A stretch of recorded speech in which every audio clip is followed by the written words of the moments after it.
This episode of Brosh brought to you by Novavax. It's your new generation vaccine. Plus, As soon as you can. This song's actually called For the Win. For the Win. Should be called Breaking Wind. Yeah. Got a good groove to it.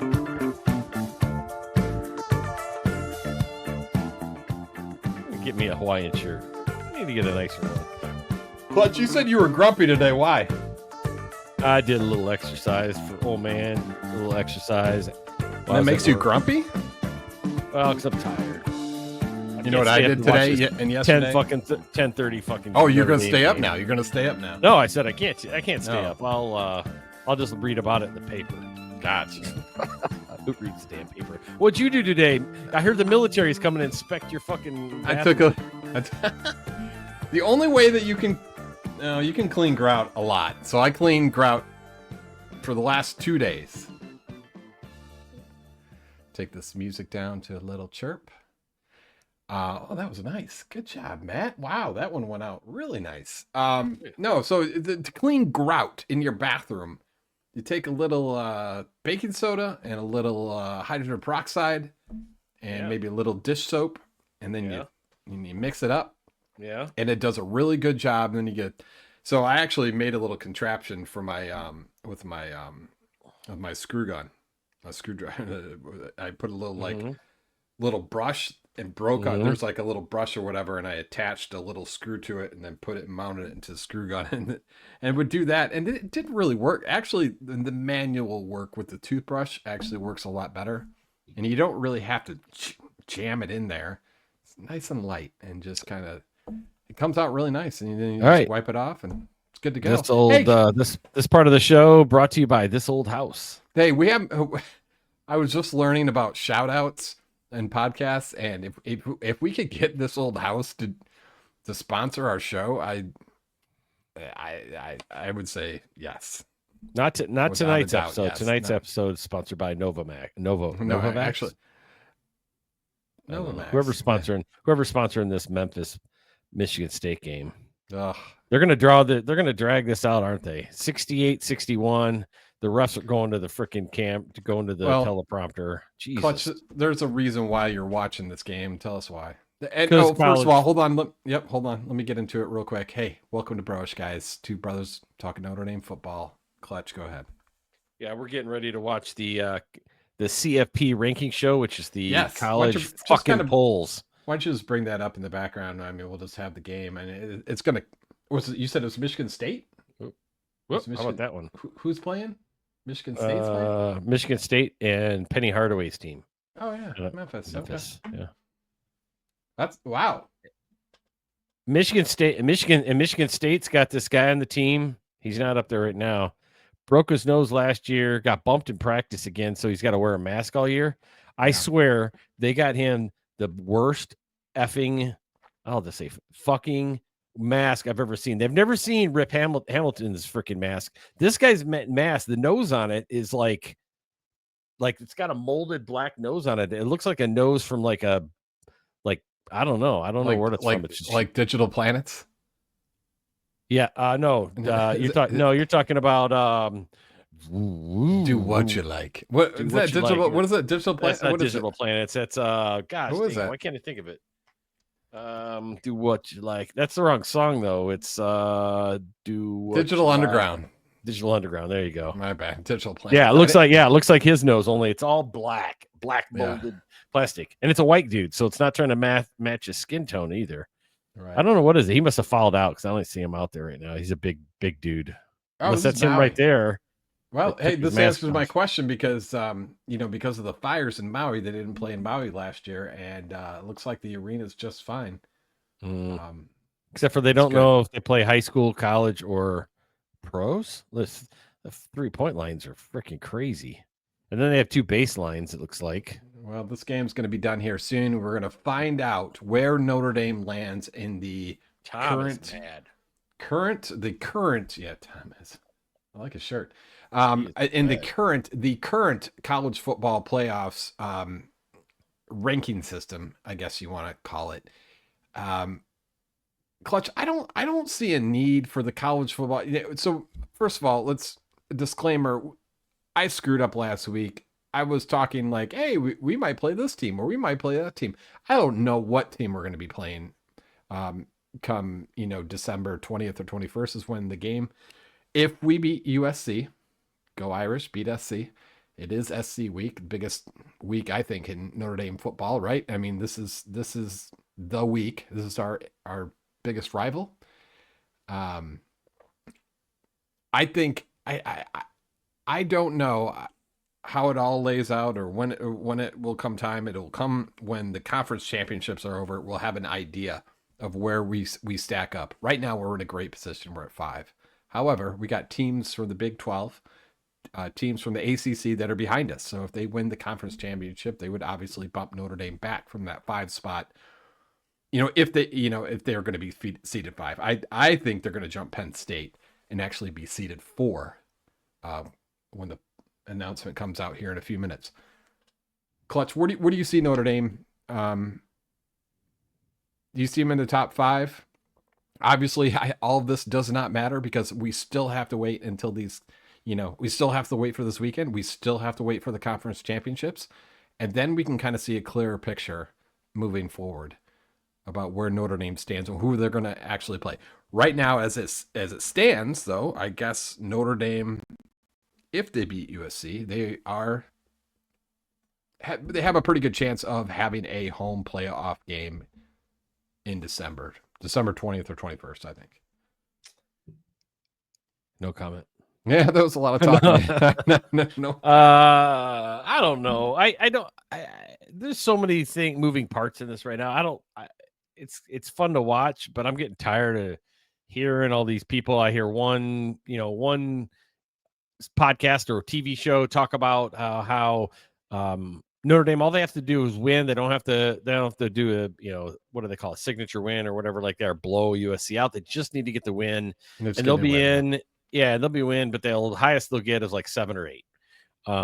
Yes. And then you listen to all this other stuff, and if you look at just the numbers, I mean, there's a lot and I texted you earlier today about this. There's 3 games that I kind of want to watch. Now, I don't think they're far either. Any of these 3 games, and who I'm going to say is could win these is far fetched.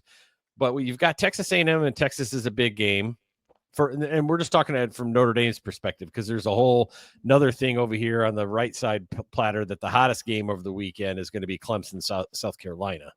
But Texas A&M wins. That helps with Notre Dame and knocks Texas down. Helps Notre Dame because they beat Texas A&M.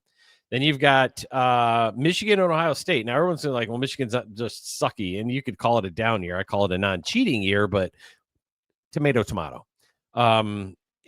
They could show up and beat Ohio State. I mean, they sometimes look pretty solid, and they've gotten seems like a little bit better as the year's going on. So I'm not ruling that out. Probably not likely, but if they win, Ohio State gets knocked down, and then Oregon plays Washington. Now, Washington's definitely in a down year after losing all the players they did and the coach and everything. So that's really unlikely. But it's not like they're playing, Oregon State or Washington State or something like that. So it's didn't Oregon have the same problem at times this year that Miami did, where they had really close games? Yeah. So and if those three games turn out like that, Oregon loses, Texas loses, and Ohio State loses, Notre Dame will be number 1. Done. You can say the same thing about USC. USC's had a lot of close games this year. A lot of close games. Where they've had some games where they've squeaked it out and some games that they haven't. I think their biggest margin of defeat was like 7 points, wasn't it? From what I've heard. Maybe. So we got to be careful. We're going into USC. This is our big rival. They dislike us a lot. They do not like us, and we beat them last year. Was it? It was Caleb's last year, and we crushed them. And so they're not going to be happy coming into this game, and we just got to be careful. This part of the episode, this part of the show is brought to you by Capital One. Just saying. Nice. At least someone's paying the bills, right? We got to be careful because if we lose to USC, Some say we might drop out. Some say we won't. We'll still be a 2-loss team. You see teams like Georgia and Tennessee still in it. Do you think now, say if we win this game against USC this Saturday, do you see a team like a 9-2, or I'm sorry, 10-2 Georgia team, or 10-2 Tennessee jumping Notre Dame? Well, yeah, if they win the conference championship. No, I'm saying because it's the SEC. Do you see them because of their record jumping? Because Notre Dame would have one loss to a very poor Northern Illinois team at home. But they have, here's the thing is Notre Dame, and this is why I think they're going to win probably pretty big this weekend, is because they have not just squeaked by, they have blown everybody out all the way since Louisville. They are playing really good. Now, here's the problem. They're playing really bad competition. So do I see them doing this in the college football playoff? No, I think if they get a home game, they'll do pretty good and probably win that first game and maybe even squeak by in the second game. But I think third or fourth game, they're just going to get smoked by somebody. They're going to play in Oregon. They're going to play a Georgia and just not be able to hang with them. Yeah, so we really haven't talked about what happened with Notre Dame last weekend. They played an undefeated number 18 Army. Notre Dame went to Yankee Stadium. It was their annual Shamrock Series. They busted out the uniforms. How'd you like those uniforms, Clutch? Kind of blue-gray with the really shiny gold letters. I like the color. I think it was different. It wasn't as bad as the pinstripe. Remember the pinstripe jerseys when they went and played in Yankee Stadium a few years back? So it wasn't as bad as that. And it wasn't really, they went with the whole four horsemen, the whole blue, gray sky, October, whatever. And so I see what they were trying to do. And I don't know. They look kind of cool. Anyways, Notre Dame goes in and ends up, we got really close to actually predicting the score. It was 49-14. Army scored a late touchdown. Wasn't it both touchdowns that were scored? Weren't they both by the quarterback? That guy was a pretty tough kid. Yeah. Yep. They were. I believe they're both for him. Yeah. Yeah. Tough kid. They were talking about it. He was in the Heisman contention too, I guess, but probably farther back. But because he's got a ton of touchdowns, a ton of running touchdowns, kind of like Leonard Riley. Do they really need to explain? Why do they come on? Just cut this part of the show, guys. You're already behind. I know. Everybody knows how this shit's going to work. I know. So many graphics. I mean, it's just who cares? So let's continue talking. All right. If we're going to predict anything, we know it's going to be Oregon, Ohio State, Texas. I think Notre Dame will jump Penn State, and you'll have Penn State next at number 5, and then Georgia, Tennessee, maybe Miami. Did Penn State play this weekend? Yeah, who did they play this last weekend? They played Minnesota. And remember that? It was a close game, 26-25. So that's why I think Notre Dame's going to Notre Dame's going to jump them. We have a common team that we played in Purdue, and we smoked Purdue with 62 to whatever, 7, and then they beat Purdue 49-10. So see, this is ESPN just doing this. Again, I'm going to relate this to the college basketball playoffs. They don't have these fucking bracket shit all season long like this when they're no, they don't. But the thing is that this is a moneymaker. I understand it, but I don't understand it because none of this matter. I mean, it does matter to a point, but just release the poll, whatever you want to do. We talked about this before the podcast. There is no poll for college basketball. We have the AP and the college polls or whatever, but we don't have an actual playoff poll. And so this is kind of what makes this so weird. No one's talked about this, but the joining of and making the joining of all these conferences and these mega conferences, I really think has diluted their conference down. They're just beating the shit out of each other. Yeah. Notre Dame's just sitting around going, wait for the dust to clear, guys. Yeah, they're really in a prime position as, even though they had a decent schedule or whatever, those teams didn't really prove to be much of anything this year, like Florida State. What other teams really? I mean, Texas A&M is kind of losing grip a little bit. They've lost 3 now. They are. I mean, why not play the schedule that you play? Because you are Notre Dame, and you're going to be ranked high, just like if you were Duke in college basketball and you were playing some no-name teams or whatever, going throughout the season. Sure, you're going to play some games leading up to it, but if Duke was an independent in basketball and they played all these like no-name teams, they would still be ranked in the top 10.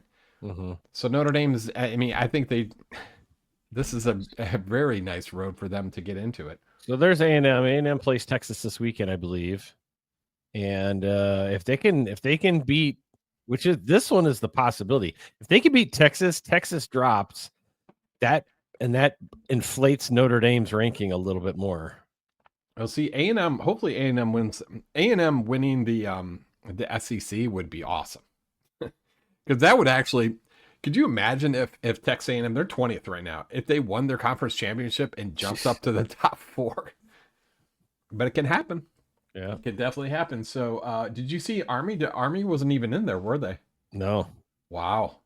They totally bounced Army out, even though Army is ranked in the top. I think they're still in the top 25. Yeah, Army's still in the top 25. Wow, they're not even in it. That's amazing. They just bounced them right out. So we're getting close to the top 12 here. Be interesting to see where Clemson, South Carolina. They jumped right up, didn't they? Yep, they play Clemson.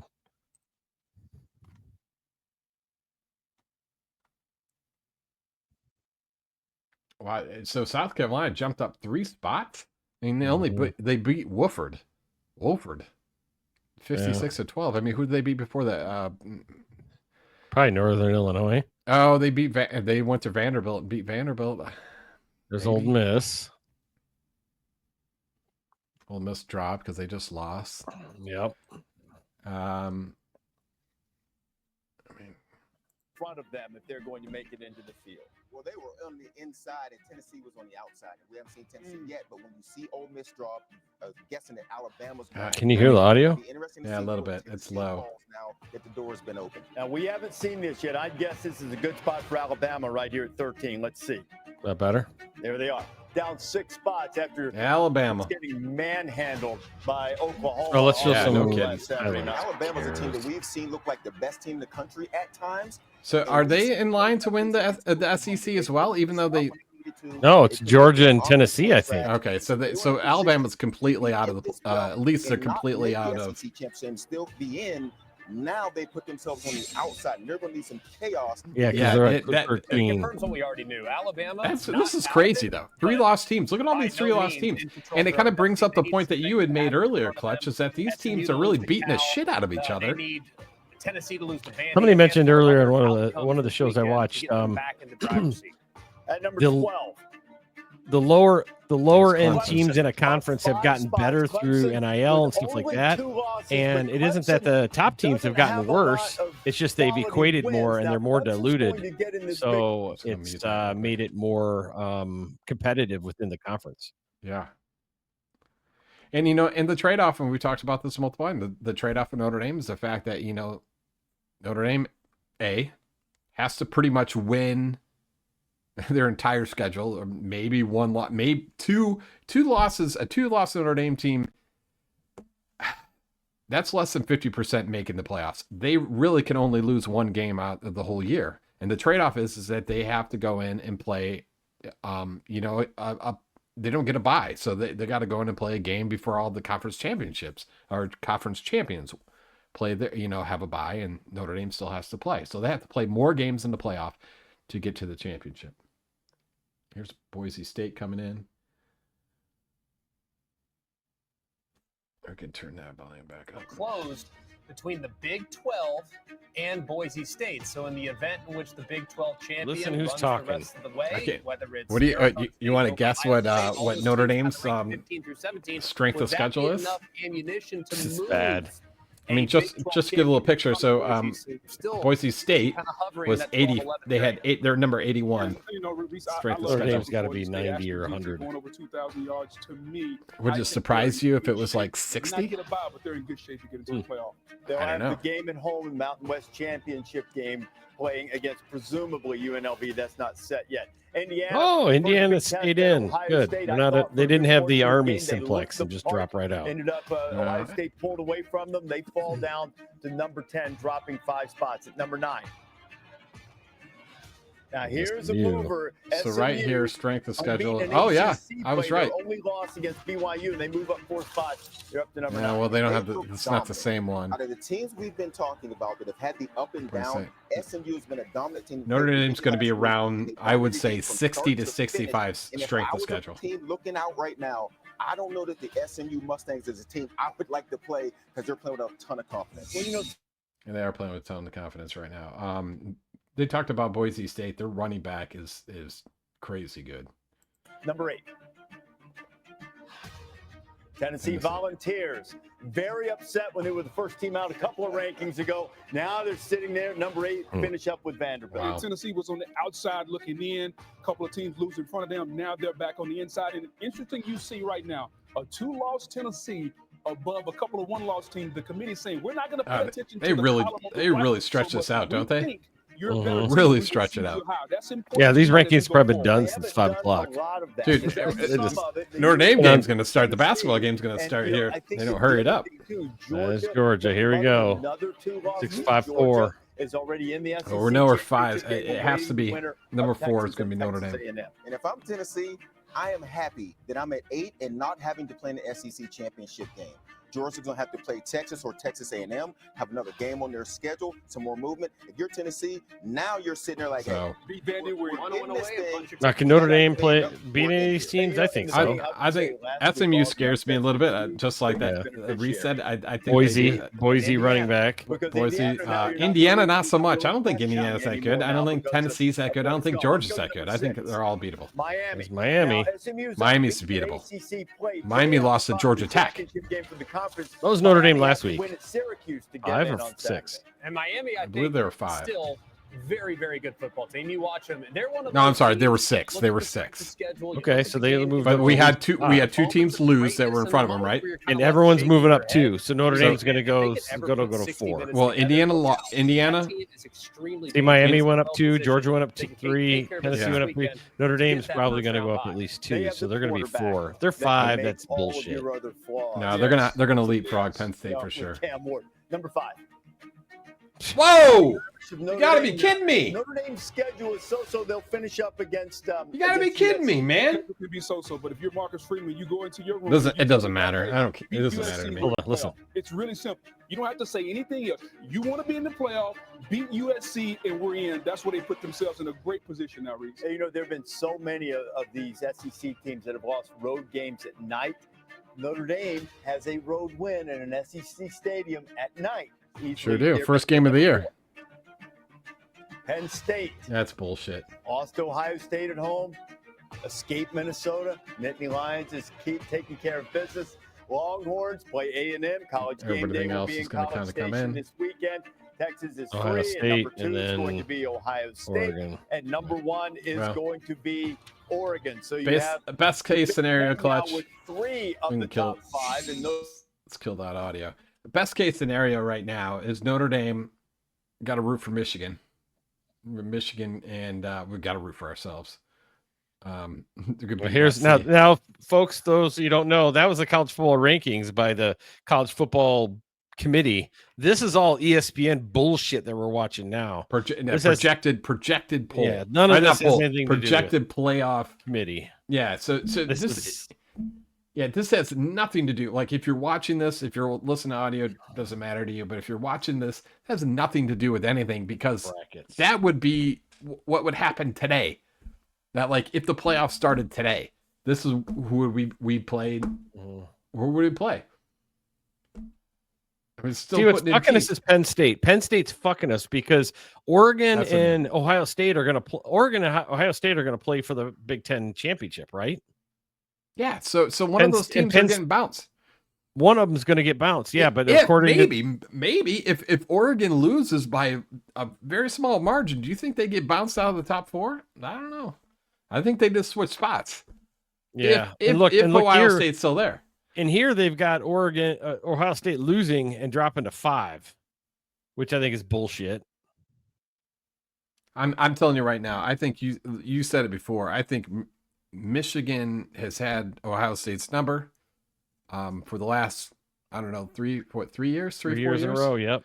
And But so, this game is at Ohio State, I believe. It's at the Horseshoe. So So, you know, I don't know.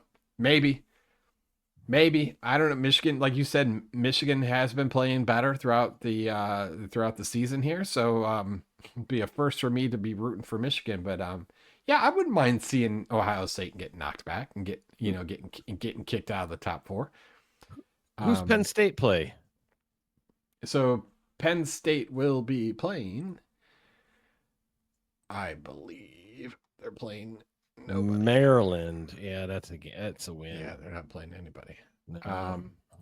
Tennessee plays this weekend is Vanderbilt. Oh, would you want to play Clark Lee's team?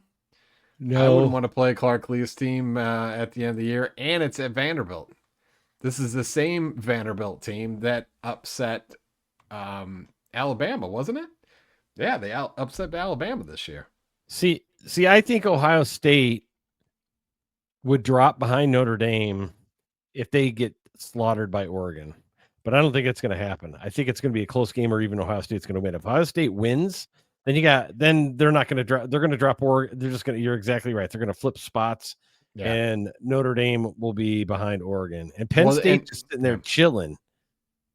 That fucking sucks.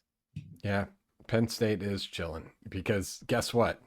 They're not going to play a game after this weekend, so they just sit and wait, and they will get either probably number 5, right? I mean, because they're not conference champions, so they'll get. And look right now who they. Yeah, so right now, if we just went off the rankings, Notre Dame's going to play Indiana. Yeah.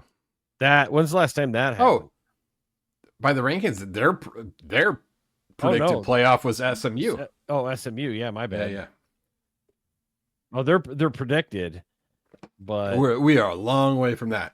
Yeah. Well, I mean, you can keep having these fucking Tuesday shows, and they mean nothing until the conference has played their championship games. Did you see that article I sent to you earlier this week?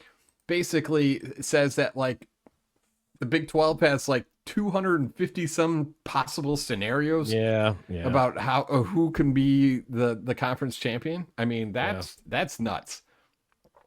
And I mean, there's so many, and there's scenarios all over the place. I mean, them more than anybody else, but there are scenarios in the SEC. There's scenarios in the Big Ten. I mean, we still have a lot of football to play, and I don't think you're going to. You can, like I said, you can keep having these stupid, playoff, prediction shows, and it's not going to matter anything. It's not going to matter at all.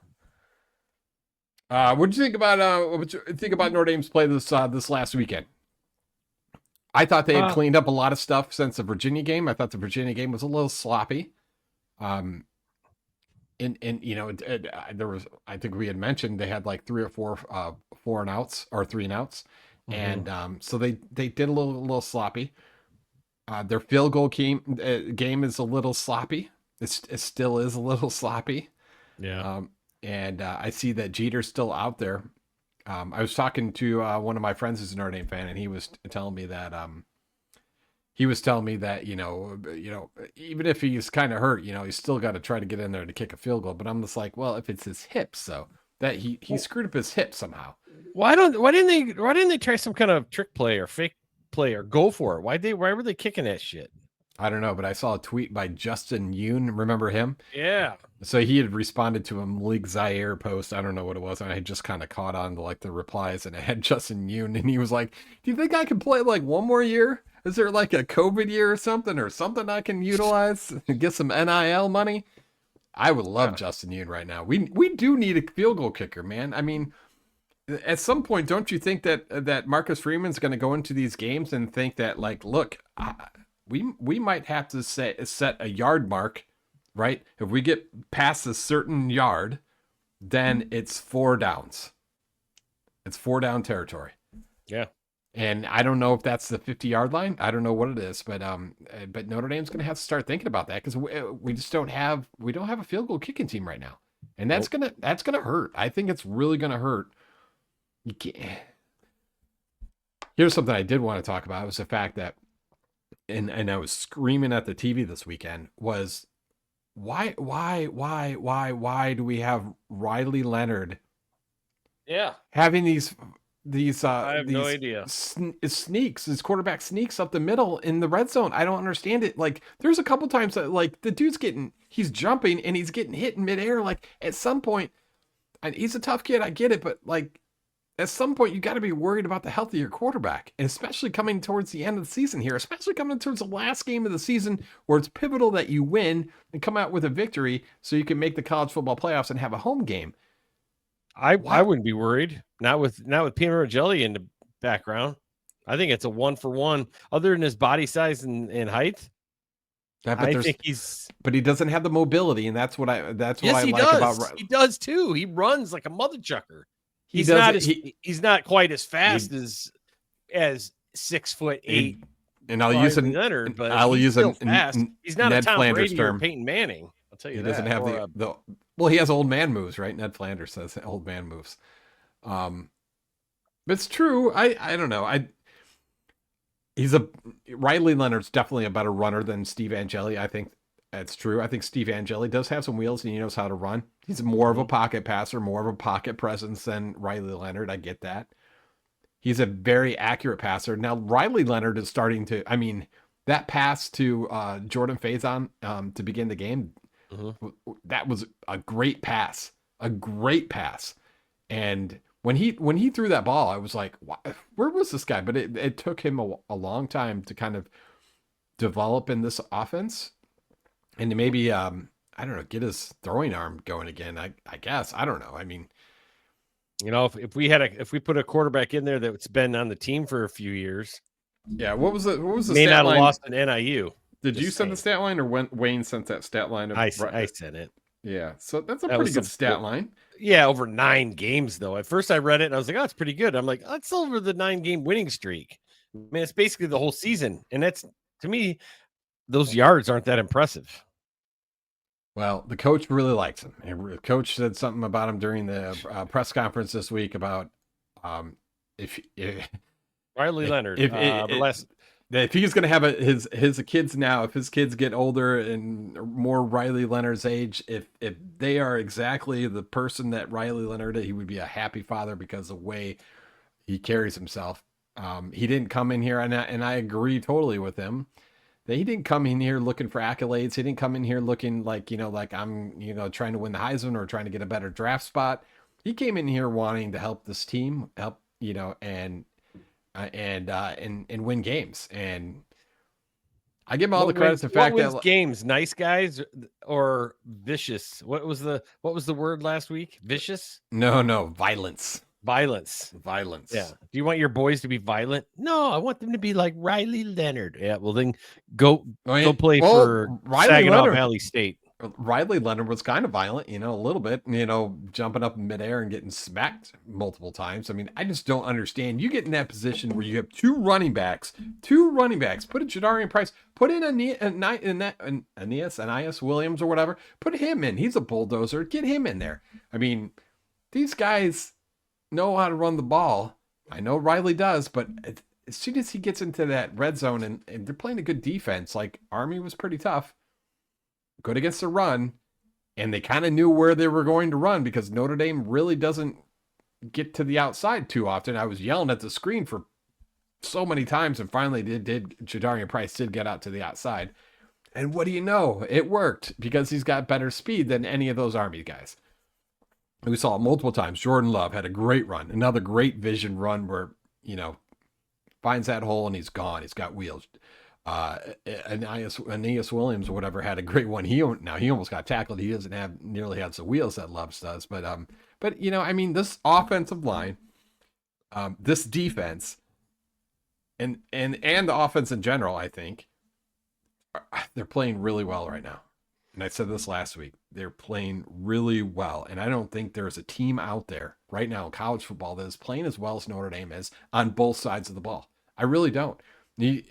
I'll bring up this stat because this is one that Wayne did send, was the fact that Notre Dame has outscored its opponents in the last 9 games, 399-92.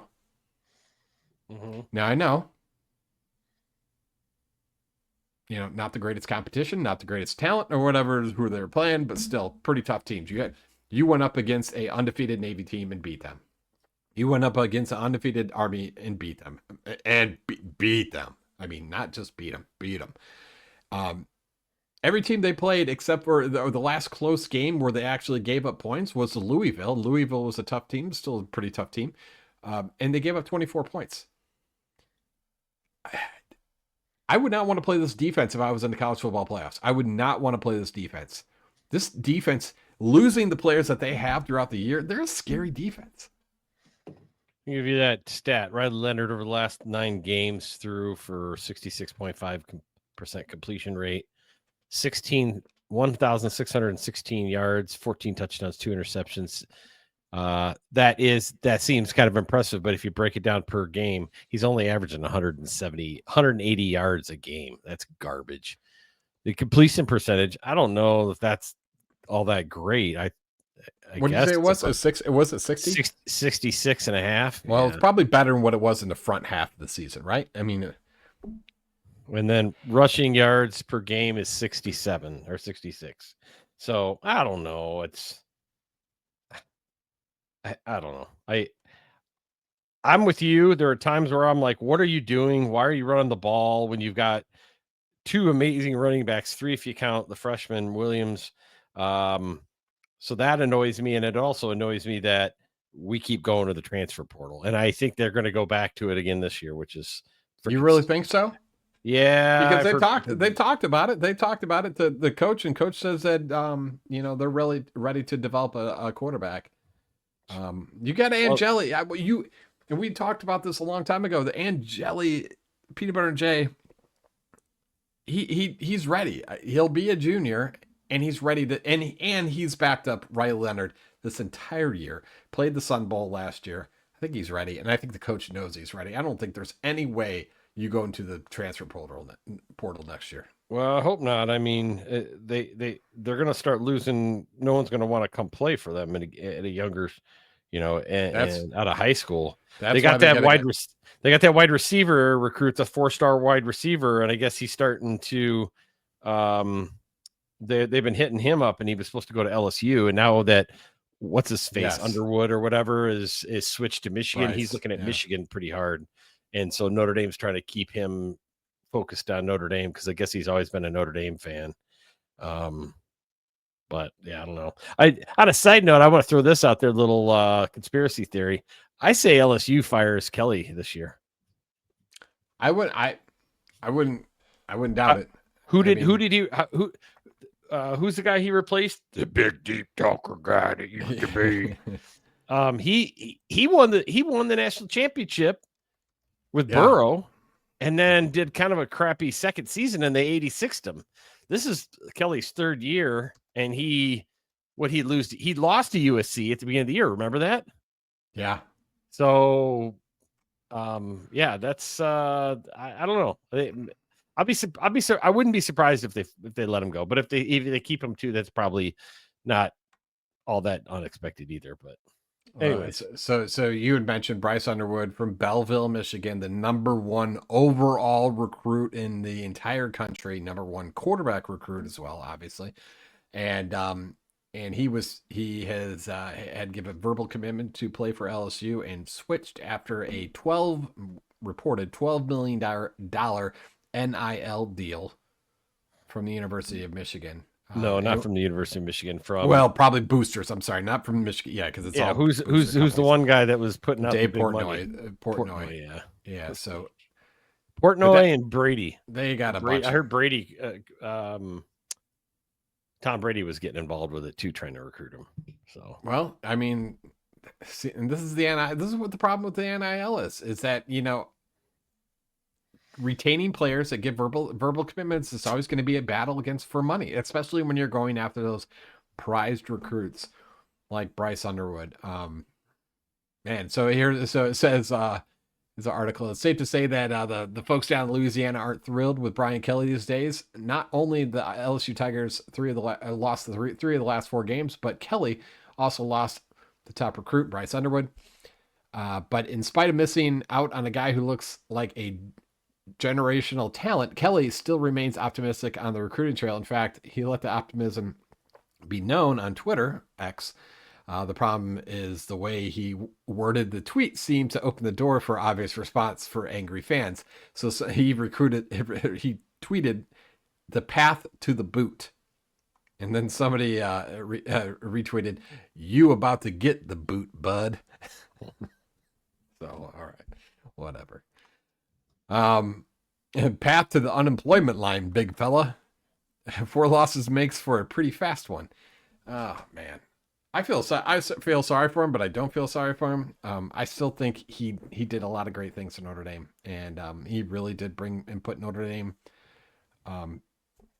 back into the competition level, because for a while there, Notre Dame was not competing as well as they should have been or recruiting, and Brian Kelly did bring some of that back, that luster back to Notre Dame, and it's just sucks that you want to kind of stick around to see if you can actually win a championship.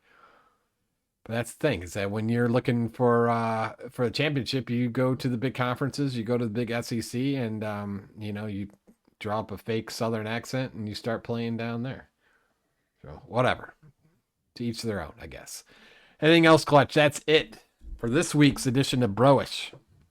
Unless Clutch has got more to add. No, I was just looking at the past number 1 high school quarterbacks and how they fared in the NFL. So, because somebody mentioned that they're like, just because you get just because you get a 5-star quarterback usually doesn't necessarily mean that you're going to have a great quarterback in college, and it's usually the ones that are developed up from 3 or 4 stars.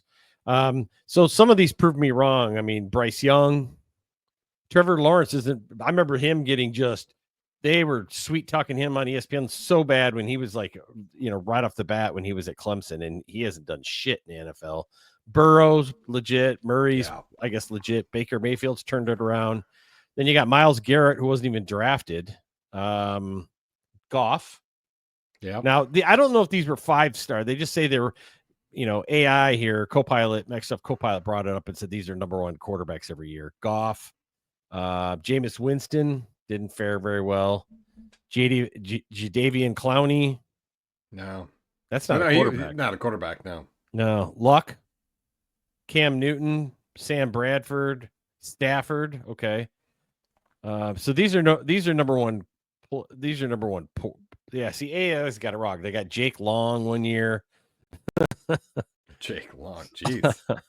Yeah. So some of this is not right, but, yeah, I don't necessarily, and I think these are number 1 quarterbacks in their last year of college, because Bryce Young did not graduate high school in 23.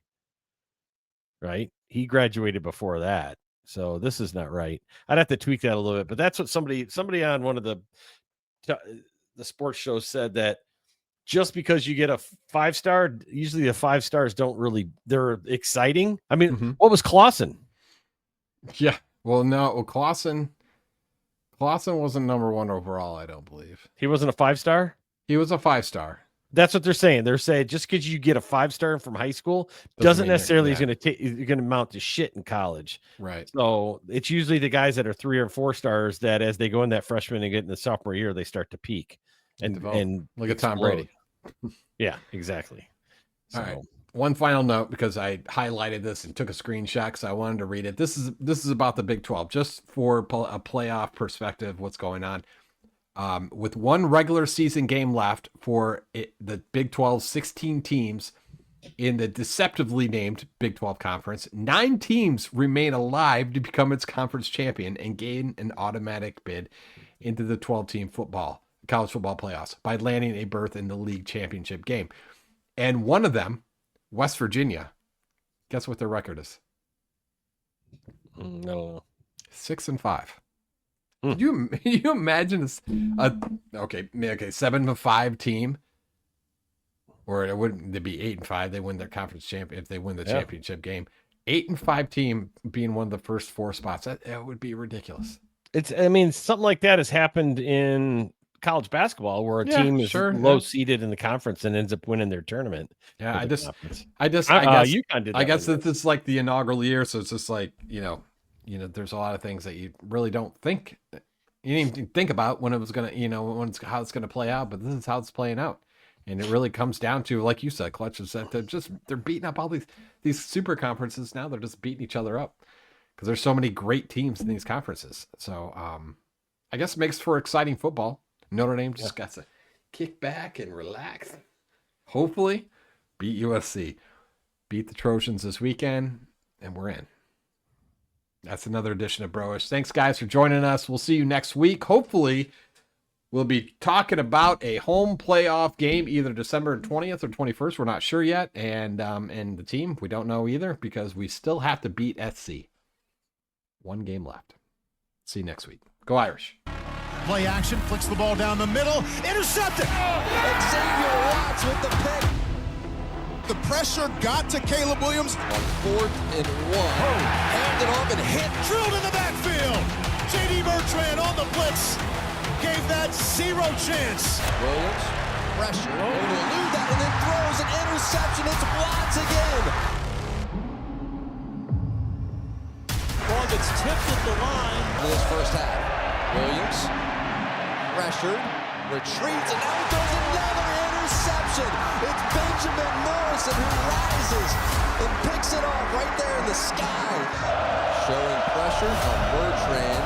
Williams going down. He has hit Jalen's. Hey, this is Michigan Troll. We got him.